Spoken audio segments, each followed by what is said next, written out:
வணக்கம். அமரர் கல்கியின் பொன்னியின் செல்வன் 5ஆம் பாகம் தியாகசிகரம். அத்தியாயம் 2. வந்தான் முருகையன். சூடாமணி விகாரத்துக்கு வெளியே கடல் பொங்கும்போது எழும் ஓசையைப் போல் மக்களின் இரைச்சல் ஒலி பெருகிக் கொண்டிருந்ததை சிறிது நேரம் ஆச்சாரிய பிக்ஷுவும் அருள்மொழிவர்மரும் கேட்டுக்கொண்டிருந்தார்கள். அந்த புத்த விகாரமும் அதிலுள்ள பிக்ஷுக்களும் தம்மால் இந்த பெரும் சங்கடத்துக்கு உள்ளாகி இருப்பதை எண்ணி இளவரசர் மிகவும் மனக்கலக்கமடைந்தார். சுவாமி, என்னால் உங்களுக்கு இந்த தொல்லை உண்டானதை பற்றி வருத்தப்படுகிறேன் என்றார். இளவரசே, தங்கள் காரணமாக இதுபோல் 100 மடங்கு தொல்லை நேர்ந்தாலும் நாங்கள் பொருட்படுத்த மாட்டோம். தாங்களும் தங்கள் குடும்பத்தாரும் எங்களுக்கு செய்திருக்கும் உதவிகளுக்கு இது ஒரு கைமாறாகுமா என்றார் பிக்ஷு. அது மட்டுமல்ல, இம்மாதிரி ஒளிவு மறைவாக காரியம் செய்வது எனக்கு எப்போதும் பிடிப்பதில்லை. நான் இங்கு இருந்து கொண்டே எதற்காக இல்லை என்று சொல்ல வேண்டும்? சத்தியத்துக்கு விரோதமான இந்த காரியத்தில் தங்களையும் எதற்காக நான் உட்படுத்த வேண்டும்? தங்களுடைய பரிவான சிகிச்சையினால் எனக்கு உடம்பும் நன்றாக குணமாகிவிட்டது. இப்போதே வெளியேறிச் சென்று ஜனங்களிடம் நான் இன்னான் என்பதை தெரியப்படுத்திக் கொள்கிறேன். தாங்கள் எனக்கு அடைக்கலம் அளித்து சிகிச்சை செய்து என் உயிரையும் காப்பாற்றினீர்கள் என்பதை மக்களிடம் அறிவிக்கிறேன். இந்த சூடாமணி விகாரத்துக்கு என் காரணமாக எந்தவித அபகீர்த்தியும் ஏற்படக்கூடாது என்றார் இளவரசர். ஐயா, இதில் சத்தியத்துக்கு விரோதமான காரியம் எதுவும் இல்லை. தங்களுடைய எதிரிகள் தாங்கள் இருக்கும் இடத்தை கண்டுபிடிக்க முயல்கிறார்கள். இந்த நாகைப்பட்டினத்தில் அவர்கள் சென்ற 2 நாளாக பரப்பியுள்ள வதந்தியிலிருந்தே அது நிச்சயமாகிறது. அப்படி இருக்க தாங்கள் இங்கே இருப்பதை தெரிவியாமல் வைத்திருப்பதில் தவறு என்ன? அரச குலத்தினர் இம்மாதிரி சில சமயம் மறைந்திருக்க வேண்டியது ராஜரீக தர்மத்துக்கு உகந்தது. பஞ்சபாண்டவர்கள் 1 வருஷம் அஞ்ஞாதவாசம் செய்யவில்லையா? அப்போது தர்மபுத்திரர் சத்தியத்துக்கு மாறாக நடந்தார் என்று சொல்ல முடியுமா என்று பிக்ஷு கேட்டார். குருதேவரே, தங்கள் அறிவுத்திறனும் விவாதத்திறனும் அபாரமானவை என்பதை அறிவேன். தங்களுடன் தர்க்கம் செய்து என்னால் வெல்ல முடியாது. ஆனாலும் ஒன்று சொல்லுகிறேன். பஞ்சபாண்டவர்கள் மறைந்திருக்க வேண்டியது அவர்கள் ஏற்றுக்கொண்ட சூழ் காரணமாக அவசியமாயிருந்தது. எனக்கு அப்படி அவசியம் ஒன்றுமில்லை. என் விரோதிகளை பற்றி சொல்கிறீர்கள். எனக்கு அப்படிப்பட்ட விரோதிகள் யார்? எதற்காக என்னை அவர்கள் விரோதிக்க வேண்டும்? எனக்கோ ராஜ்யம் ஆளுவதில் சிறிதும் ஆசை இல்லை. இதையெல்லாம் நான் வெளியிட்டுச் சொல்லி, அப்படி யாராவது எனக்கு எதிரிகள் இருந்தாலும் அவர்களையும் சிநேகிதர்கள் ஆக்கிக் கொள்வேன். என்னால் உங்களுக்கு தொந்தரவும் இல்லாமற் போகும். மக்களும் நான் உயிரோடு இருப்பது அறிந்து ஏதேனும் திருப்தி அடைவதாயிருந்தால் அடையட்டுமே. அதில் யாருக்கு என்ன நஷ்டம்? இளவரசே, தாங்கள் சொல்லுவதெல்லாம் உண்மையே. தங்களுடைய நிலைமையில் நானும் அவ்விதமே எண்ணி நடந்து கொள்வேன். ஆனால் அதற்கு தடையாக நிற்பது தங்கள் திருச்சகோதரி குந்தவை பிராட்டிக்கு நாங்கள் கொடுத்திருக்கும் வாக்குறுதிதான். பழையாறை இளைய பிராட்டியை போன்ற அறிவிற் சிறந்த மாதரசி சோழகுலத்தில் தோன்றியதில்லை என்று தாங்களே பலமுறை சொல்லி இருக்கிறீர்கள். வேறு எந்த ராஜகுலத்திலும் தோன்றியதில்லை என்பது என் கருத்து.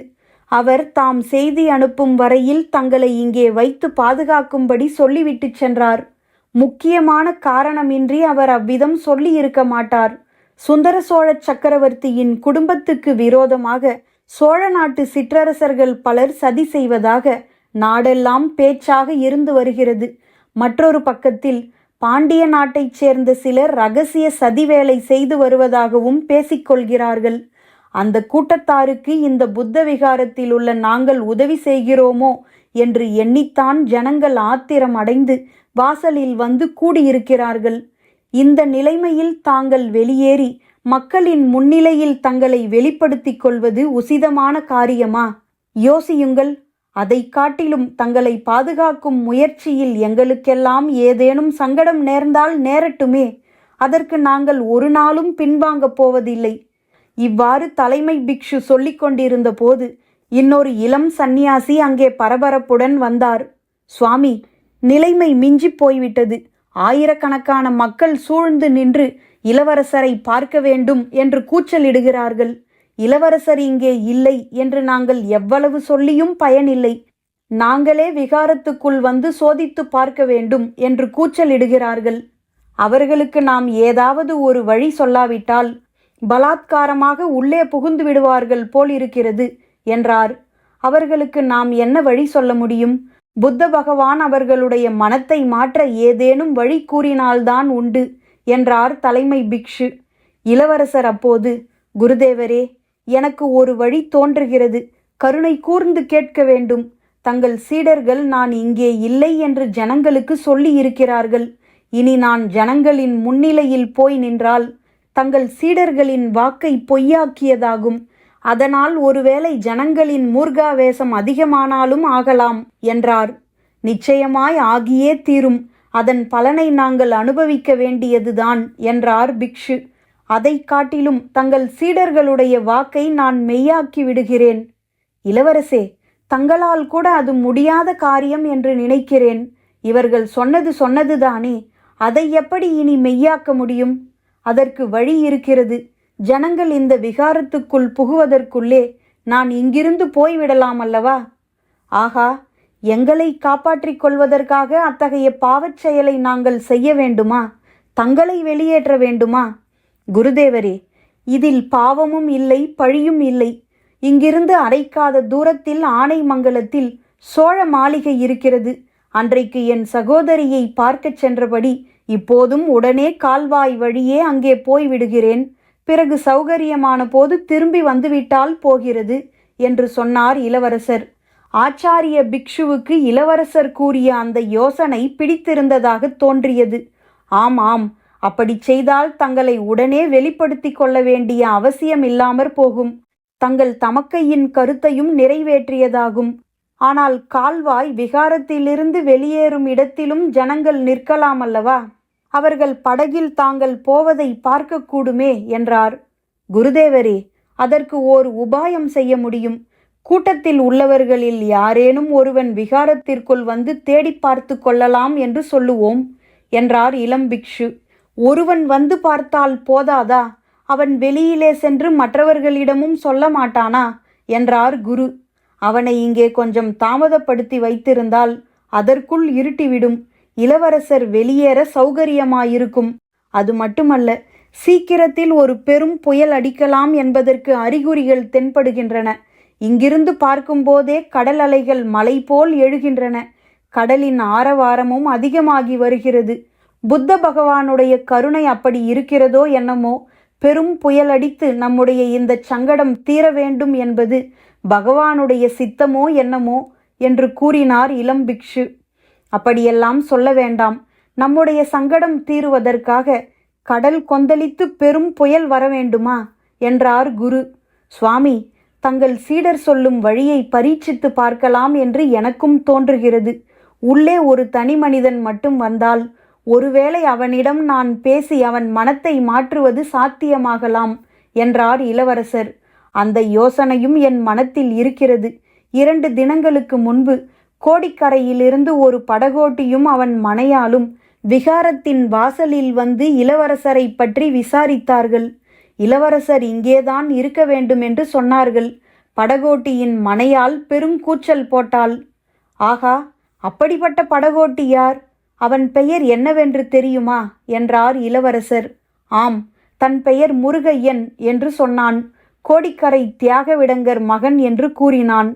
அவன் எனக்கு நன்கு தெரிந்தவன். என் விருப்பத்துக்கு விரோதமாக எதுவும் செய்ய மாட்டான். அவனை ஏன் என்னிடம் அழைத்து வரவில்லை? அவன் பெண்டாட்டியினால் நமது இரகசியத்தை காப்பாற்ற முடியாது என்று எண்ணினோம். இப்போது அவனும் அவன் மனையாலும் மக்கள் கூட்டத்தில் இருக்கிறார்கள். பழம் நழுவி பாலில் விழுந்தது போலாயிற்று. படகோட்டி முருகையனை மெதுவாக இங்கே அழைத்து வந்து விடுங்கள். நான் இட்ட கோட்டை அவன் தாண்டவே மாட்டான். இருட்டிய பிறகு திரும்பி வந்து அவனே என்னை படகில் ஏற்றி ஆனைமங்கலத்து சோழ மாளிகைக்கு அழைத்து போய்விடுவான் என்றார் இளவரசர். ஆச்சாரிய பிக்ஷு, இளவரசே, இந்த காலத்தில் யாரையும் பூரணமாக நம்பிவிடுவதற்கில்லை. இந்த படகோட்டியும் அவனது மனையாளுந்தான் 2 நாளாக இந்த பட்டினத்தில் தங்களை பற்றிய வதந்தியை பரப்பியிருக்க வேண்டும் என்று கருதுகிறேன். அப்படியே இருந்தாலும் அதனால் பாதகமில்லை. எப்படியும் யாரேனும் ஒருவனை விகாரத்துக்குள் அழைத்து வர வேண்டும் அல்லவா? அவன் கொஞ்சம் பெண்டாட்டி சொல்லுகிறபடி ஆடுகின்றவன்தான். ஆனாலும் என் விருப்பத்துக்கு மாறாக மனையாள் சொல்வதை கூட கேட்க மாட்டான். முடியுமானால் அவனையே அழைத்து கொண்டு வாருங்கள் என்றார் இளவரசர். ஆச்சாரிய பிக்ஷுவின் சம்மதத்துடன் இளைய பிக்ஷு வெளியேறினார். அவர் சென்ற சிறிது நேரத்துக்கெல்லாம் பெரிய பிக்ஷு, இளவரசே, என் மனம் ஏனோ நிம்மதியாகவே இல்லை. நானும் வெளியிலே சென்று பார்த்து வருகிறேன். ஜனங்களுடைய மனோநிலை எப்படி இருக்கிறது என்பதை நேரில் அறிந்து வருகிறேன். என்னுடைய பிசகினால் இந்த புராதனமான சூடாமணி விகாரத்துக்கும் கேடு வரக்கூடாது, தங்களுக்கும் தீங்கு எதுவும் நேரக்கூடாது என்று சொல்லிவிட்டு வெளியே சென்றார்.